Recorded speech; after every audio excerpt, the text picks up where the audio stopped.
প্রতিষ্ঠানের সুযোগ উপজেলা নির্বাহী কর্মকর্তা, police super Mohiuddin Miraj, officer in charge, বডির সভাপতি কলেজ শাখার, আমাদের প্রেস ক্লাবের সভাপতি মণ্ডলী, ছাত্রছাত্রীবৃন্দ, সবাইকে আসসালামু আলাইকুম। মন্ত্রমুগ্ধের মতো শুনছিলাম সবার বক্তব্য, বিশেষত স্কুল শাখা এবং কলেজ শাখার যে ছাত্রছাত্রী তারা যে সুন্দর বক্তব্য উপস্থাপন করেছে, আসলে এরপরে কিছু বলার থাকে না। ইয়ানা, নদী আর রিয়াজুল সুন্দর বক্তব্য ছিল। নদী তো খুবই সুন্দর বক্তব্য দিয়েছে।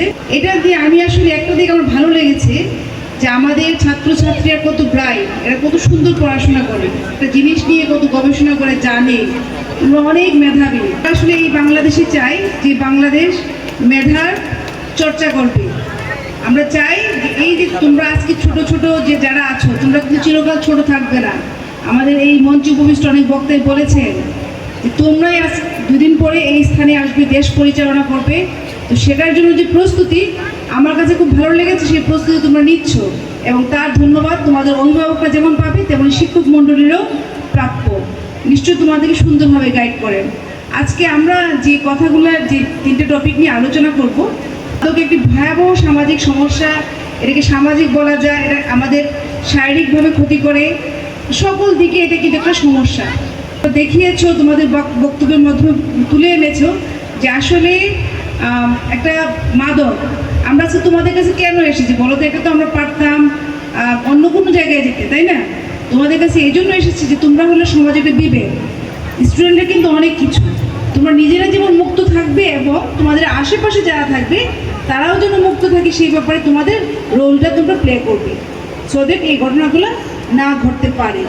সেই জন্য কিন্তু তোমাদের কাছে আসা, সচেতন করা, পাশাপাশি সমাজকে সচেতন করা। তুমি জীবনের প্রথম পর্যায়ে দেখা যায় একটা সিগারেটের মাধ্যমে আমরা শুরু করি, তাই আমরা সিগারেটটাই শুরু করবো না। তুমি যদি সিগারেটে শুরু করবো না, তখন কি হবে? বাকি মাদকেও আর তুমি আসক্ত হবে না। তুমি করবে না, আশেপাশে কেউ যদি না করে সেটাও তুমি করতে দিবে না। তা না হলে আমরা কিন্তু আদর্শ নাগরিক পাবো না। তুমি আজকে সুন্দর যে বক্তব্য দিলে, নিশ্চয়ই তোমার অন্য সহপাঠীরা সেভাবে নিজেদের মধ্যে সুন্দর প্রতিভা লালন করে আছে। তো এই প্রতিভাগুলো কিন্তু বিকাশ লাভ করবে না, এগুলো আত্মহত্যা। আমরা খেয়াল করে দেখেছি যে এইটাও একটা মহামারীর মতো হচ্ছে। মানুষকে সচেতন করতে হবে, বুঝাতে হবে। আশেপাশে এমন কাউকে পাও যে কোনো প্রকার সামাজিক ক্রাইসিসে, মানসিক সমস্যা সে ভুগছে, তাকে তো কাউন্সেলিং করতে হয়। তোমাদেরও দেখা যায় মায়ের সঙ্গে রাগ করেছো, পড়াশোনার রেজাল্ট ভালো হচ্ছে না, হয় না এরকম? বন্ধুর সঙ্গে মন খারাপ হয়েছে, অনেক কিছু হতে পারে। তো সব কিছু সমাধান কিন্তু আত্মহত্যা নয়। আমি এই আত্মহত্যার মাধ্যমে আমার এই প্রিয়জনটা কষ্ট পাবে, কিন্তু বাস্তবে কি তাই হয়? কোনো কষ্ট কি চিরস্থায়ী হয়? ফর ওয়ান্স, তুমি কি আরেকবার আসবে? তো তোমার যে জিনিস দেওয়ার কথা ছিল, এই সুন্দর পৃথিবী তোমারও সবারও, তাই না? যারা এই আত্মহত্যার ঝুঁকির মধ্যে থাকে তাকে বোঝাতে হবে এই পৃথিবী সবার।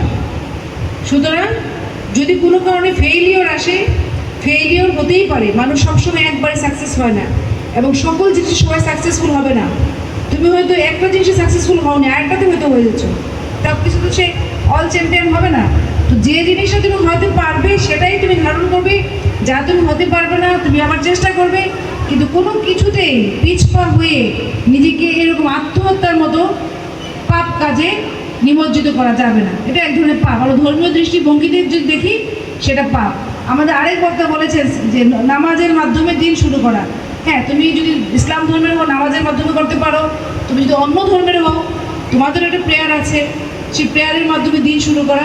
যদি প্রেয়ারের মাধ্যমে দিনটা শুরু করো, তাহলে তুমি একটা সুন্দর রুটিনের মধ্যে থাকবে। এবং যারা খুব বেশি ধর্মীয় অনুশাসন মেনে চলে, তাদের মাধ্যমে কিন্তু এই আত্মহত্যা করা সম্ভব না। এটা বাল্য বিয়ে নিয়ে বলা হয়েছে। বাল্য বিয়ে নিয়ে আমরা আসলে অনেক দিন যাবতীয় বাংলাদেশে বলছি, একটা সুনির্দিষ্ট আইনও আছে এই বাল্য বিয়ে প্রতিরোধ করার জন্য।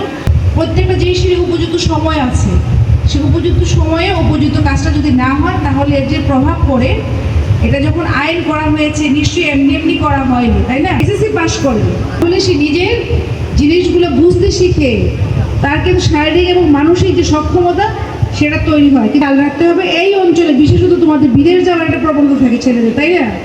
আমি জানি না তোমাদের মধ্যে ছেলে এবং মেয়ে তোমাদের মধ্যে কতটুকু আছে। সেটাও যদি থাকে, একটা নির্দিষ্ট সময় পর্যন্ত পড়াশোনাটা তোমরা কমপ্লিট করবে। পড়াশোনা কমপ্লিট না করে যদি তোমরা ওই সমস্ত দেশে পাড়ি দাও, তাহলে হবে কি তুমি নিজেও কিন্তু অনেক কিছু সিদ্ধান্ত সুন্দরভাবে নিতে পারবে না বা প্রতারণার শিকার হবে।